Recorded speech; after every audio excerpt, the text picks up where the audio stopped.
Hari ini Saudara KPU bersama dengan Komisi 2 DPR menggelar rapat konsinyering untuk membahas dan menyiapkan peraturan KPU terkait pencalonan dalam Pilkada Serentak 2024. Ketua KPU Muhammad Afifuddin membacakan peraturan KPU soal pendaftaran calon kepala daerah yang akan mengikuti Pilkada Serentak 2024 di rapat pengesahan tersebut.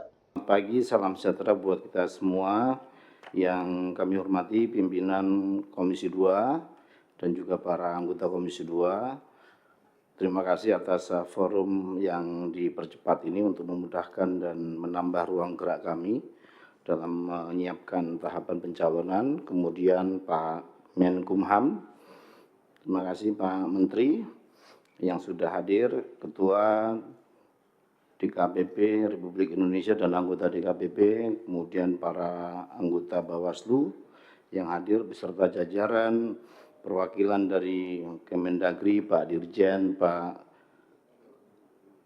staf ahli, dan juga jajaran, Bapak Ibu sekalian, kami hadir dari KPU bersama semua komisioner dan juga jajaran. Sekali lagi atas nama KPU tentu kami senang untuk kemudian pembahasan perubahan pengaturan PKPU terkait dengan pendaftaran calon kepala daerah setelah adanya putusan Mahkamah Konstitusi itu kemudian kita bisa agendakan lebih cepat daripada yang sudah direncanakan dan berkenan di waktu yang penting ini karena kita juga sudah membahas bersama-sama di waktu yang juga sangat panjang. Kami tidak akan lagi membaca soal pertimbangan yang ada dalam putusan 60 dan juga pertimbangan dan juga putusan di putusan 70. Untuk selanjutnya perkenankan kami menyampaikan langsung kepada pasal-pasal terdampak di PKPU 8, PKPU pencalonan yang sebelumnya sudah kita pernah bahas di forum yang mulia ini. Pertama ingin kami sampaikan setelah adanya putusan Mahkamah Konstitusi nomor 60 dan juga 70, ada pasal-pasal terdampak yang secara substansi dan secara teknis harus kita sesuaikan.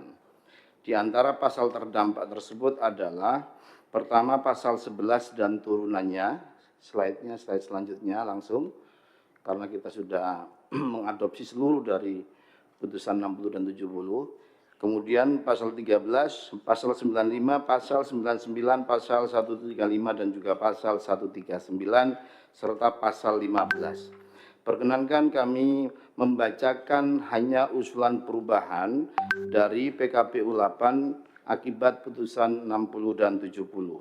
Pasal 11 ayat 1, usulan perubahannya ini persis seperti putusan Mahkamah Konstitusi. Apakah saya perlu membacakan kembali apa tidak?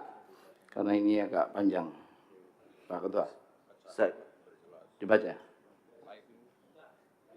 Oke, baca. Baik. Usulan perubahan pasal 11 ayat 1. Partai politik peserta pemilu atau gabungan partai politik peserta pemilu dapat mendaftarkan pasangan calon jika telah memenuhi persyaratan akumulasi perolehan suara sah dalam pemilu anggota DPRD di daerah yang bersangkutan dengan ketentuan A. Untuk mengusulkan calon gubernur dan calon wakil gubernur. 1. Provinsi dengan jumlah penduduk yang termuat pada daftar pemilih tetap sampai dengan 2 juta jiwa. Partai politik peserta pemilu atau gabungan partai politik peserta pemilu harus memperoleh suara sah paling sedikit 10% di provinsi tersebut. 2. Provinsi dengan jumlah penduduk yang termuat pada daftar pemilih tetap lebih dari 2 juta jiwa sampai dengan 6 juta jiwa. Partai politik peserta pemilu atau gabungan partai politik peserta pemilu harus memperoleh suara sah paling sedikit 8,5% di provinsi tersebut. 3. Provinsi dengan jumlah penduduk yang termuat pada daftar pemilih tetap lebih dari 6 juta jiwa sampai dengan 12 juta jiwa. Partai politik peserta pemilu atau gabungan partai politik peserta pemilu harus memperoleh suara sah paling sedikit 7,5% di provinsi tersebut dan provinsi dengan jumlah penduduk yang termuat pada daftar pemilih tetap lebih dari 12 juta jiwa. Partai politik peserta pemilu atau gabungan partai politik peserta pemilu harus memperoleh suara sah paling sedikit 6,5% di provinsi tersebut.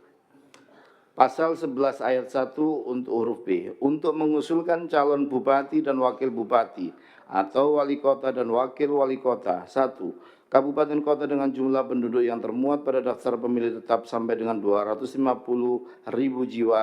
Partai politik peserta pemilu atau gabungan partai politik peserta pemilu harus memperoleh suara sah paling sedikit 10% di kabupaten kota tersebut. 2. Kabupaten kota dengan jumlah penduduk yang termuat pada daftar pemilih tetap lebih dari 250.000 jiwa sampai dengan 500.000 jiwa. Partai politik peserta pemilu atau gabungan partai politik peserta pemilu harus memperoleh suara sah paling sedikit 8,5% di kabupaten kota tersebut. 3. Kabupaten kota dengan jumlah penduduk yang termuat pada daftar pemilih tetap lebih dari 500.000 jiwa sampai dengan 1 juta jiwa. Partai politik peserta pemilu atau gabungan partai politik peserta pemilu harus memperoleh suara sah paling sedikit 7,5% di kabupaten kota tersebut. 4. Kabupaten kota dengan jumlah penduduk yang termuat pada daftar pemilih tetap lebih dari 1 juta jiwa, partai politik peserta pemilu atau gabungan partai politik peserta pemilu harus memperoleh suara sah paling sedikit 6,5% di kabupaten tersebut. Selanjutnya di pasal 2 ayat 2 dihapus perubahannya, pasal 11 ayat 2 dihapus, pasal 11 ayat 3 juga dihapus, pasal 11 ayat 7 yang tadinya enggak ada, ini kita masukkan, juga sudah menerima masukan dari diskusi kita beberapa waktu yang lalu. Pasal 11 ayat 7, daftar pemilih tetap sebagaimana dimaksud pada ayat 1 termuat dalam daftar pemilih tetap di daerah bersangkutan pada pemilu sebelumnya yang paling akhir di daerah bersangkutan. Selanjutnya pasal 13 ayat 1 huruf D. Usulan perubahannya pasal 13 ayat 1 huruf C. Dokumen persyaratan pencalonan oleh partai politik peserta pemilu atau gabungan partai politik peserta pemilu terdiri atas A, B, C, D. Surat pencalonan dan kesepakatan partai politik peserta pemilu atau gabungan partai politik peserta pemilu sesuai dengan tingkatannya yang telah memenuhi persyaratan akumulasi perolehan suara sah sebagaimana dimaksud dalam pasal 11 ayat 1 dengan pasangan calon menggunakan formulir model B pencalonan parpol KWK. Selanjutnya pasal 15. Ini saya bacakan draft awal dan perubahannya, khusus yang sini. Syarat berusia paling rendah 30 tahun untuk calon gubernur dan wakil gubernur, dan 25 tahun untuk calon bupati dan wakil bupati atau calon wali kota dan wakil wali kota, sebagaimana dimaksud dalam pasal 14 ayat 2, huruf D terhitung sejak pelantikan calon terpilih. Ini di PKPU sebelumnya. Usulan perubahannya setelah putusan Mahkamah Konstitusi nomor 70, pasal 15. Syarat berusia paling rendah 30 tahun untuk calon gubernur dan wakil gubernur dan 25 tahun untuk calon bupati dan wakil bupati atau calon wali kota dan wakil wali kota sebagaimana dimaksud dalam pasal 14 ayat 2 huruf D terhitung sejak penetapan pasangan calon. Selanjutnya PKPU 8 pasal 95 ayat 2 usulan perubahannya. Iya, ini penyesuaian redaksi saja, nggak ada yang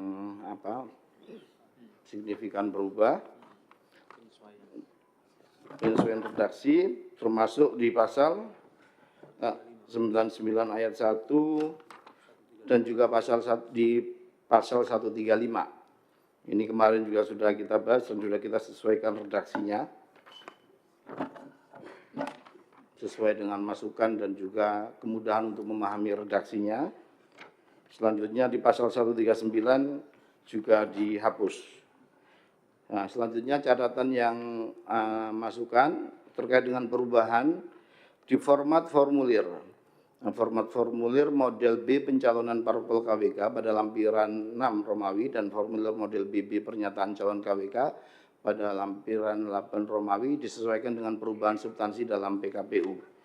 Artinya kalau formulir itu sebelum terbitnya PKPU yang ini, maka itu juga sudah langsung kita sesuaikan dengan pencoretan istilah kursi ya dalam formulir sebelumnya menjadi perolehan suara. Jadi kita sesuaikan dengan perolehan suara sah di pemilu terakhir sebagaimana syarat yang sudah disampaikan pada pasal-pasal sebelumnya.